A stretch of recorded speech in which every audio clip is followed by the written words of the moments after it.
ചോദ്യം, നിങ്ങൾ ആരാണ് റിവ്യൂ പറയാനെന്നാണ് ആർട്ടിസ്റ്റുകൾ എല്ലാവരും ചോദിക്കുന്നത്. നിങ്ങൾ ആരാണ് നിങ്ങൾ പഠിപ്പിക്കാൻ എന്ന് ചോദിക്കുന്നത്. അപ്പോൾ അശ്വന്ത് തിരിച്ചു പറഞ്ഞൊരു മറുപടി ഉണ്ട്. അങ്ങനെയാണെങ്കിൽ മെസ്സിക്ക് എന്തിനാണ് കോച്ചിനെ വെക്കുന്നത്? മെസ്സി ലോകത്തിലൊരു കളിക്കാരനാണ്, അയാൾക്ക് എന്തിനാണ് കോച്ചിനെ വെക്കേണ്ട കാര്യം തിരിച്ചു ചോദിച്ചു. അപ്പം മാധ്യമപ്രവർത്തകർ ആരൊന്നും പറഞ്ഞില്ല. ആ സ്റ്റേറ്റ്മെന്റ് എത്രത്തോളം ശരിയാണ്? അല്ല, ഞാൻ ഉദ്ദേശിച്ചത് ഓരോന്നും ഓരോ ഡിസിപ്ലിനാണ്. ഇപ്പം മെസ്സിക്ക് എന്തിനാ കോച്ച് എന്നുള്ളതല്ല ഞാൻ ഉദ്ദേശിച്ചത്. ആക്ച്വലി ഞാൻ കോച്ചുമല്ല, ഞാൻ സിനിമക്കാരെ കോച്ച് ചെയ്യുന്ന ആളുമല്ല. അങ്ങനത്തെ കോച്ച് ചെയ്യുന്ന ആൾക്കാരുണ്ട്, ആക്ടിങ് കോച്ചസ് ഉണ്ട്, എല്ലാം ഉണ്ട്. ഞാൻ ഉദ്ദേശിച്ചത് മെസ്സിയുടെ ഡിസിപ്ലിൻ എന്ന് പറഞ്ഞാൽ ഫുട്ബോൾ കളിക്കുന്നതല്ല. കോച്ചിൻ്റെ ഡിസിപ്ലിൻ എന്ന് പറയുന്നത് എന്താണ്? മെസ്സിയെ പരിശീലിപ്പിക്കാനുള്ളത്. അപ്പോൾ അതുപോലെ പിന്നെ ഓരോ ഡിസിപ്ലിൻ. അപ്പം സ്വാഭാവികമായിട്ട് എല്ലാവരും ചോദിക്കുന്ന ചോദ്യം വെച്ച് കഴിഞ്ഞാൽ, നീ സിനിമ എടുത്തിട്ടുണ്ടോ, അല്ലെങ്കിൽ നീ സിനിമയെക്കുറിച്ച് പഠിച്ചിട്ടുണ്ടോ, അല്ലെങ്കിൽ നിനക്ക് എന്ത് യോഗ്യതയുള്ളത് പറയാനുള്ളത്. അതായത് ഫിലിം റിവ്യൂ ചെയ്യാന്നുള്ളത് സിനിമയായിട്ട് ബന്ധപ്പെട്ട കാര്യമാണെങ്കിൽ അത് മറ്റൊരു മേഖലയാണ്. അപ്പം ഞാനത് പറയുന്നതിന് ഞാൻ സിനിമ എടുക്കേണ്ട ആവശ്യമില്ല എന്നുള്ള രീതിക്കാണ് പറഞ്ഞത്. പക്ഷെ നിങ്ങൾ പറഞ്ഞതിലെ കാര്യമുണ്ട്, ഞാൻ പെട്ടെന്ന് പറഞ്ഞ സമയത്ത് അത് അപ്രോപ്രിയേറ്റ് ആയിട്ടുള്ള എക്സാമ്പിൾ ആക്ച്വലി ശരിക്കും അതിനകത്തൊരു അത് ശരിക്കും പറഞ്ഞ സ്റ്റേറ്റ്മെന്റ് റോങ് അല്ലേ? കാരണം ഇപ്പം മെസ്സിയെ കോച്ച് ചെയ്യുന്ന ഒരാളെന്ന് പറഞ്ഞാൽ അയാൾ ഫുട്ബോൾ കളിച്ച് പരിശീലിച്ച് ഫുട്ബോൾ ആളായിരിക്കാം കോച്ച്. അല്ലേ, ലോകത്തിലെ എല്ലാ കോച്ചസും ഫുട്ബോൾ കളിച്ച് വലിയ ലെജൻസ് ആയിട്ടുള്ള ആൾക്കാരൊന്നുമില്ല. അല്ല, ഫുട്ബോൾ ടീമിലുള്ളവരും പ്രാദേശിക ലെവലിലെങ്കിലും കളിച്ചവരാണ് കോച്ചാവും. അതെ അതെ, ഞാൻ അംഗീകരിക്കുന്നു. നിങ്ങൾ പറഞ്ഞത് ശരിയാണ്. ആ ഒരു അത് എന്താ പറയാ, നമ്മൾ സ്പോണ്ടേനിയസ് ആയിട്ട് പറയാൻ സാധിക്കും. അപ്പം അല്ല, ആ ഒരു സ്റ്റേറ്റ്മെന്റ് നോക്കി കഴിയുമ്പോൾ അശ്വന്ത് സിനിമ എടുത്തിട്ടില്ല നോക്കുവാണെങ്കിൽ കൗണ്ടർ ചെയ്യാൻ ചോദിക്കാൻ പറ്റും. അതെ അതെ, ഞാൻ ആക്സെപ്റ്റ് ചെയ്യുന്നു. പെട്ടെന്ന് പറഞ്ഞ ടങ് സ്ലിപ്പ് അത് ഞാൻ സ്റ്റെപ്പ് ഇറങ്ങിയാലും ചോദിക്കില്ല. അപ്പം പറഞ്ഞതാ.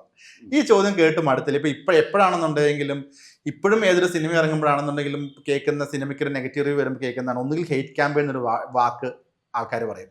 ഇല്ലെന്നുണ്ടെങ്കിൽ അത് റിവ്യൂ പറഞ്ഞിട്ട് എന്ത് നേടാനാണ് ഇവർക്ക് ഇങ്ങനെ. ഈ രണ്ടിലാണ് ഇന്നും അന്നും എന്നും ഒരു മോശം സിനിമ എന്ന് സോക്കോളിലൊരു മെജോറിറ്റി പറഞ്ഞു കഴിഞ്ഞാൽ ഉടനെ പറയുന്നത് ഈ രണ്ട് സ്റ്റേറ്റ്മെന്റ് ആയിരിക്കും. ഒന്നുകിൽ ഹെയ്റ്റ് ക്യാമ്പയിൻ, അല്ലെങ്കിൽ റിവ്യൂവേഴ്സ് മനഃപൂർവ്വം പറയുന്നു. ഇത് ശരിക്കും പറഞ്ഞാൽ നിങ്ങൾക്ക് തന്നെ കേൾക്കുമ്പോൾ ക്ലീഷേ തോന്നുന്നുണ്ടോ? തീർച്ചയായിട്ടും. കാരണം പിന്നെ സിനിമയ്ക്ക് മോശം അഭിപ്രായം വരുന്ന സമയത്ത് ഹെയ്റ്റ് ക്യാമ്പയിൻ എന്ന് പറയുന്നു. പിന്നെ അതിന് മുമ്പ് പറഞ്ഞ എന്തായിരുന്നു, മറ്റേ റിവ്യൂവേഴ്സ് മനഃപൂർവ്വം എന്താണ് മനഃപൂർവ്വം ടാർഗറ്റ് അത് അവര് ഒരു ഡിഫൻസ് മെക്കാനിസം. അവര് നമ്മൾ പറയില്ല, എല്ലാവരുടെ തന്നെ നടപടിക്കാർ പറയുന്നുണ്ട്, പേനെ കുറ്റം പറയാ, കൊടലി കുറ്റം പറയുന്ന. അപ്പം അതുപോലെ അവർക്കാരെങ്കിലും അത് വേറെ ആരെങ്കിലും മേലെ അത് അടിച്ചേൽപ്പിച്ചിട്ടില്ലേ അവർക്ക് രക്ഷപ്പെടാൻ പറ്റുള്ളൂ. ഇല്ല സ്വയം ഇല്ല, ചില അപൂർവം ചില ആളുകൾ ആക്സെപ്റ്റ് ചെയ്യും. അത് ചെയ്തിട്ടത് വിചാരിച്ച പോലെ വന്നില്ല, അടുത്ത് നന്നാക്കാം എന്ന് കോൺഫിഡൻസ് ഉള്ള ആൾക്കാർ പറയും. അല്ലാത്ത ആളുകൾ അവർ ബ്ലെയിം ചെയ്യും, ബ്ലെയിം ഷിഫ്റ്റ് ചെയ്യും. ഈ ഇപ്പം സ്ഥിരമായിട്ട് അശ്വന്ത് ഗോക്കിനെ ഇപ്പം നമ്മൾ വെറുതെ അശ്വന്ത് ഗോക്കിനെ അടിച്ചു കൊടുക്കുകയാണെന്നുണ്ടെങ്കിൽ താഴെ വരുന്ന ഒരുപാട് ഷോർട്സിൽ ഒരുപാട് ആർട്ടിസ്റ്റുകൾ വെല്ലുവിളിക്കുകയും ഒരുപാട് പേര് ഇപ്പം ചെറുതുമായിട്ടുള്ള വലിയ ആൾക്കാർ ഉൾപ്പെടെയുള്ള പല തലങ്ങളിൽ നിൽക്കുന്ന നടന്മാർ അശ്വന്ത് ഗോക്കിന്റെ പേരെടുത്ത് പറഞ്ഞ് വെല്ലുവിളിക്കുക, ശരിക്കും പ്രൗഡായിട്ട് ഫീൽ ചെയ്യാറുണ്ടോ? ഞാൻ ഒറ്റയ്ക്ക് ഇപ്പറേ ഒരു ഇൻഡസ്ട്രി മുഴുവനും അപ്പറേ പ്രൗഡായിട്ടൊന്നുമില്ല. ഞാനത് എൻജോയ് ചെയ്യാറുണ്ട്. കാരണം അല്ല, ഓഫ് കോഴ്സ്, കാരണം ഒരുപാട് ആളുകൾ നമ്മുടെ പേര് പറയുമ്പോൾ സ്വാഭാവികമായിട്ടും നമുക്ക് സന്തോഷം ഉണ്ടാവുമല്ലോ. അതിപ്പോ ആ രീതിയിൽ എൻജോയ് ചെയ്യാറുണ്ട്. അല്ലാതെ അങ്ങനെ ഭയങ്കര പ്രൗഡായിട്ട് അങ്ങനെ ഞാൻ ഒറ്റയ്ക്ക് അപ്പുറം അങ്ങനെ ഗെയിം ഓഫ് ത്രോൺസ് ഉള്ള പോലെ അങ്ങനെയൊന്നും എടുത്തിട്ടില്ല. ഈ ഞാൻ വേറെ കാര്യം, ഞാനിപ്പോൾ ഇൻഡസ്ട്രിക്കകത്ത് നമ്മളിപ്പോൾ ഇത്രയും വർഷമായിട്ട് നിൽക്കുന്നത് കൊണ്ട് അറിയുന്ന പല കാര്യങ്ങളുണ്ട്. ഇപ്പം ഫോർ എക്സാമ്പിൾ പറഞ്ഞാൽ, ഇപ്പോൾ കോക്ക് ഒരിക്കലും കാശ് മേടിച്ച് റിവ്യൂ ചെയ്യില്ല എന്ന് എല്ലാവർക്കും അറിയാം. ഓൾമോസ്റ്റ് എല്ലാവരും തന്നെ പറയുന്ന കാര്യമാണ്. ഇപ്പം ശത്രുക്കളാണെന്നുണ്ടെങ്കിൽ അയാൾ പൈസ മേടിച്ച് റിവ്യൂ ചെയ്യില്ല എന്ന് ഞാൻ കേട്ടിട്ടുണ്ട്. പക്ഷേ കോക്കിൻ്റെ അടുത്ത് അശ്വന്തിൻ്റെ അടുത്ത് വന്നിട്ട് ഒരു സുഹൃത്ത് വലയത്തിലുള്ള ഒരാൾ പറയണ, നീ ആ സിനിമ കണ്ടെന്ന് എനിക്ക് ഇഷ്ടപ്പെട്ടില്ലെങ്കിൽ നീ റിവ്യൂ ചെയ്യരുത് എന്ന് പറഞ്ഞാൽ അശ്വന്ത് റിവ്യൂ ചെയ്യാതിരിക്കുന്ന വളരെ വിശ്വസനീയമായ കണ്ടിട്ട് എനിക്ക് കിട്ടിയിട്ടുണ്ട്. അതും ഒരു തരത്തിൽ പറഞ്ഞ കൈക്കൂലിയല്ലേ? അല്ല, അതെന്താ വെച്ചാൽ ഒന്നാമതായിട്ട് എനിക്ക് അങ്ങനെ സുഹൃത്ത് വരെ ഇല്ല, ഞാനത് കീപ്പ് ചെയ്യാറില്ല. എസ്പെഷ്യലി സിനിമാക്കാരായിട്ട് ഇങ്ങനെ നടന്നിട്ടില്ലേ? അല്ല, ഞാൻ പറയട്ടെ. അപ്പം ഇങ്ങനെ സുഹൃത്ത് ഫലം കീപ്പ് ചെയ്യാത്തതുകൊണ്ട് തന്നെ അങ്ങനെ ഞാൻ അപ്രോച്ചബിൾ അല്ല, ഞാൻ അവൈലബിൾ അല്ല, ഞാൻ ഫോൺ എടുക്കാറില്ല, മെസ്സേജിന് റിപ്ലൈ കൊടുക്കാറില്ല. കാരണം എനിക്കറിയാം ഒരാൾ വിളിക്കുമ്പോൾ എന്ത് ഉദ്ദേശം എന്നുള്ളത് നമുക്ക് മനസ്സിലാവും. അപ്പോൾ നിങ്ങൾ പറഞ്ഞത് ഒഴിവാക്കി കൊടുക്കുന്നതാണുള്ളത്. അപ്പോൾ ചില ആളുകൾ പിന്നെ എന്താ പറയുക, ഭയങ്കരമായിട്ട് ഇപ്പം ആത്മഹത്യ ഭീഷണിയൊക്കെ, എനിക്കിനി പിന്നെ എന്താണ് ഈ സിനിമ ആയി കഴിഞ്ഞാൽ പിന്നെ ജീവിച്ചിരിക്കില്ല എന്ന് ഒരാൾ പറയുന്ന സമയത്ത് അത് ചിലപ്പോൾ ഫേക്ക് ആയിരിക്കാം, റിയലായി പറയുന്നതായിരിക്കാം. പക്ഷേ എന്നാൽ വലിയ സിനിമയാണെങ്കിൽ പിന്നെ ഒന്നും ചെയ്യാൻ പറ്റില്ല. പക്ഷേ നെഗ്ലിജിബിൾ ആയിട്ടുള്ള ചില സിനിമകൾ കാണുമായിരിക്കും. അതായത് എനിക്ക് തന്നെ കാണാൻ താല്പര്യമില്ല, ഇനി ഇട്ടാൽ തന്നെ എനിക്ക് റീച്ച് ഇല്ലാത്ത അല്ലെങ്കിൽ ആളുകൾ പോലും ഇറങ്ങിയതും പോയതും അറിയാത്ത സിനിമകളുണ്ടോ? ചിലത് അപൂർവം ചില സിനിമകൾ വളരെ ചെറിയ, അതായത് ഞാൻ സിനിമയെ പൊതുവെ ഒരു 4 തട്ടായിട്ടാണ് കാണുന്നത്. ഒന്ന് ഏതൊക്കെയാണ് അത് ഇതിന് കഴിഞ്ഞ ശേഷം പറയാം. ആ അപ്പോൾ നിങ്ങൾ ഡിവിയേറ്റ് കൊണ്ടു വെച്ചിട്ടില്ല, മനസ്സിലായി. അപ്പോൾ അങ്ങനെ ഞാൻ 1-2 സിനിമകൾ അങ്ങനെ ചെയ്തിട്ടുണ്ട്. അത് ഞാനൊരു ഹ്യൂമാനിറ്റേറിയൻ കൺസിഡറേഷൻ വെച്ചിട്ടാണ്. പക്ഷെ അത് രണ്ടും ഏറെക്കുറെ കൈക്കൂലെന്ന് പറയാൻ പാടില്ല, വേണമല്ലേ? ഇപ്പൊ പരിചയം ഇപ്പം ഞാൻ പേഴ്സണലി അല്ല, അങ്ങനെ ഞാൻ പരിചയം ഉള്ളത് കൊണ്ട് എനിക്ക് പേഴ്സണലി അശ്വന്തിനെ പരിചയമുള്ള ആള് വിളിച്ചു പറഞ്ഞ ഇല്ല സിനിമ ഏതാന്ന് എനിക്കറിയാം. അതായിക്കോട്ടെ, അത് നിങ്ങൾ പറഞ്ഞാൽ എനിക്ക് അത് കുഴപ്പമൊന്നുമില്ല. പക്ഷെ അതൊരു ആത്മഹത്യ ഭീഷണി കൊണ്ട് മാറ്റിയതല്ല അത്. ഏതാ അവരുടെ സിനിമ അല്ല, ഞാൻ ഒരാളെ മാത്രമല്ല പറഞ്ഞത്. അല്ല, ഓക്കെ. ഞാൻ 1-2-3 സിനിമകൾ അങ്ങനെ ചെയ്തിരുന്നിട്ടുണ്ട്. അതൊക്കെ ചെറിയ സിനിമകളാണ്. വലിയ സിനിമകൾ എന്തായാലും നമുക്ക് എനിക്ക് തന്നെ കാണേണ്ട ആവശ്യമുണ്ടല്ലോ. അപ്പോൾ ഇത് ഞാൻ പറഞ്ഞതെന്ന് വെച്ച് കഴിഞ്ഞാൽ, ഒന്ന് ഞാൻ പേരെടുത്ത് പറയുന്നത് ഒമർ ലുലുവിൻ്റെ ആണ്. ഞാൻ പല ഇൻ്റർവ്യൂസിലും പറഞ്ഞിട്ടുള്ള പുള്ളി.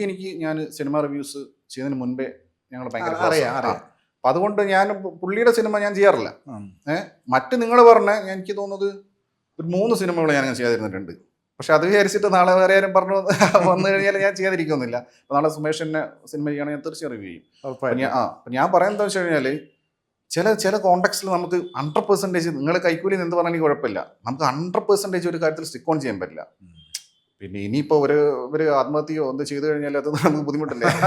ലൈഫിലോ നമ്മൾ പിന്നെ അത് ആത്മഹത്യ ഭീഷണി എന്നല്ല, അവര് തീർന്ന് തോന്നി വിടുന്നതാണ്. അത് വലിയ സിനിമയല്ല. 50 കോടി 100 കോടി ഒരാൾ മുടക്കിയിട്ട് ഇത് അയാളോട് ആര് പറഞ്ഞ് ഇത്രയും മുടക്കാന്ന് നമുക്ക് ചെറിയ ഇത് ഒരുപാട് സിനിമകൾ ചെയ്യുന്ന നഷ്ടം പറ്റി. ഇനി ഇതിൽ നിന്ന് എന്തെങ്കിലും കിട്ടിയാൽ ഞാൻ രക്ഷപ്പെടും എന്നുള്ള പറയുന്ന സമയത്ത് ചെയ്യുന്നത്. പക്ഷെ എനിക്ക് തോന്നുന്നത് ഞാൻ 3 സിനിമയാണ് അങ്ങനെ ചെയ്യാതിരുന്നിട്ടുള്ളൂ. സിനിമയുടെ പേരെ നമ്മൾ ഉൾപ്പെടുത്തുന്നില്ല. 3 സിനിമ നിങ്ങൾക്ക് അറിയായിരിക്കും, നിങ്ങൾക്ക് ഇൻഡസ്ട്രിയിൽ ഇൻസൈഡ് നിങ്ങൾക്ക് കണ്ടിട്ടുണ്ടോ. കറക്റ്റായിട്ട് 3 സിനിമ. 3 സിനിമ ആ 3 സിനിമയിൽ 2 സിനിമ ഒരു ഡയറക്ടർ സിനിമ. ഒന്ന് വേറെ, അത് ഡയറക്ടർ നോക്കിയിട്ടല്ല, അത് പ്രൊഡ്യൂസർ. വല്ലാത്ത കഷ്ടം പറഞ്ഞു. പക്ഷെ വലിയ ഭയങ്കര മില്യനേഴ്സ് അല്ല പ്രൊഡ്യൂസേഴ്സ് ഒന്നും വന്നു പറഞ്ഞു കഴിഞ്ഞാൽ നമ്മൾ നോക്കേണ്ട കാര്യമില്ല, ചെയ്യില്ല. അവർ വെറും ലാഭത്തിന് വേണ്ടിയിട്ട് അവരെങ്ങനെയെങ്കിലും ഇതാക്കാൻ വേണ്ടിയിട്ടാണ്. മറ്റേ ചിലത് ജെന്യൂൻ കേസാന്ന് നോക്കിക്കഴിഞ്ഞാൽ, അത് ഞാൻ വീണ്ടും ആവർത്തിച്ച് പറയുന്നു, all of them were small films. അതായത് ഒഴിവാക്കിയാലും അവർക്കും പ്രശ്നമില്ല, എനിക്ക് പ്രശ്നമില്ല, നാട്ടുകാർക്കും പ്രശ്നമില്ല. അല്ലെങ്കിൽ ആ സിനിമ ആരും കാണാൻ പോകുന്നില്ല, OTT പോലും എടുക്കൂല. ഛേദമില്ലാത്ത ഉപകാരം എന്ന് പറഞ്ഞാൽ എനിക്ക് തോന്നുന്നു അശ്വന്ത് റിവ്യൂ ചെയ്തപ്പം ആളുകൾ അറിഞ്ഞ സിനിമകൾ ഒരുപാടുണ്ട്. ഇങ്ങനെ ഒരു സിനിമ വന്നു എന്ന് അറിഞ്ഞ സിനിമകൾ ഇപ്പൊ ആൾക്കാർ വിളിച്ച് നെഗറ്റീവ് ആണെന്നുണ്ടെങ്കിൽ റിവ്യൂ ചെയ്യണം എന്ന് പറഞ്ഞിട്ടുള്ള ഇതുപോലെയാണ് ചെറിയ സിനിമയുടെ ആൾക്കാരുണ്ടാകുന്നുണ്ട് ഇഷ്ടം പോലെ. അതായത് അവരുടെ സിനിമ എങ്ങനെയെങ്കിലും അറിഞ്ഞാൽ മതി സിനിമ ഇറങ്ങിയിട്ടുണ്ടെന്ന്. അറ്റ്ലീസ്റ്റ് അവർക്കൊരു പ്രസ് മീറ്റിങ്ങിന് വിളിക്കാമല്ലോ, ഞങ്ങളെ സിനിമ തകർത്തു എന്ന് പറഞ്ഞിട്ട്. നമ്മൾ മൈൻഡാക്കി അവിടെ വിട്ട് കഴിഞ്ഞാൽ പിന്നെ അവർക്ക് വേറെ ഒരു ഗ്രൗണ്ട് ഇല്ല അവർക്ക്.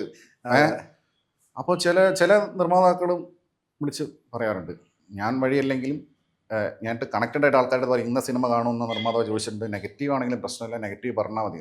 അപ്പോൾ ചില ആളുകൾക്ക് എന്താ അറിയോ, റിവ്യൂ ചെയ്ത് കഴിഞ്ഞാൽ അതൊരു സിനിമയായിട്ട് അംഗീകരിക്കപ്പെടും. തീർച്ചയായിട്ടും. ചില സിനിമ ഇറങ്ങിയാൽ പോയത് ആരും അറിയുന്നില്ല, പിന്നെ അവർക്ക് OTT പോലും കൊടുക്കാൻ പറ്റൂല, അല്ലെങ്കിൽ അവർക്കൊന്നുമില്ല, അവർ 0 ആയിപ്പോയി. അപ്പോൾ അവരെന്ത് ചെയ്യുന്നത് വെച്ച് കഴിഞ്ഞാൽ റിവ്യൂ ചെയ്യാം, ഏതെങ്കിലും ഒരാളെങ്കിലും ചെയ്താൽ മതി. അപ്പം ഞാനെങ്ങനെ എല്ലാ സിനിമയും റിവ്യൂ ചെയ്യുന്ന ഒരാളല്ല. ഞാൻ നേരത്തെ അതാ പറഞ്ഞു, ഞാൻ സ്കെയിൽ നോക്കിയിട്ടേ ചെയ്യാറുള്ളൂ. അപ്പോൾ ഞാൻ റിവ്യൂ ചെയ്ത് കിട്ടിക്കഴിഞ്ഞാൽ അതൊരു സിനിമയായിട്ട് അംഗീകരിക്കപ്പെട്ടു എന്നുള്ളൊരു കോൺഫിഡൻസ് അവർക്കും വരുമല്ലോ, അപ്പം നെഗറ്റീവായി കഴിഞ്ഞാലും. അപ്പം അതുകൊണ്ട് അങ്ങനെ ആവശ്യപ്പെടാറുണ്ട്.